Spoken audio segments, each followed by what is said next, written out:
Gagawa ng report ng MMDA mga kandidato na may campaign materials na wala sa mga common poster area na itinakda ng Commission on Elections. Kahapon po, sinimula ng baklasin ang ilan sa posters at streamers nila. Balita natin ni Susan Enriquez.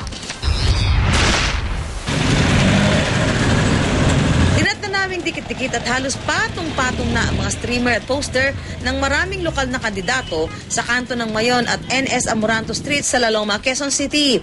Karamihan, mga pagbati raw sa katatapos lang na pista sa lugar.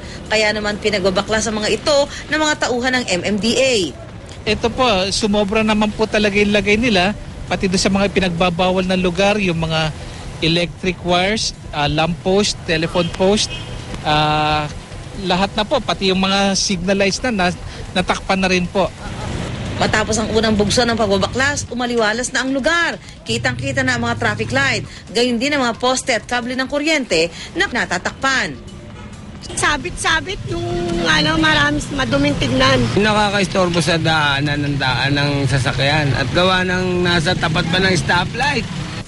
Pero sa dami ng mga dapat baklasin, hindi pa rin ito natapos at sa halip ay itutuloy na lang. Ayon sa MMDA, gagawan daw nila ng report ang mga campaign material na wala sa mga common poster area na itinakda ng COMELEC.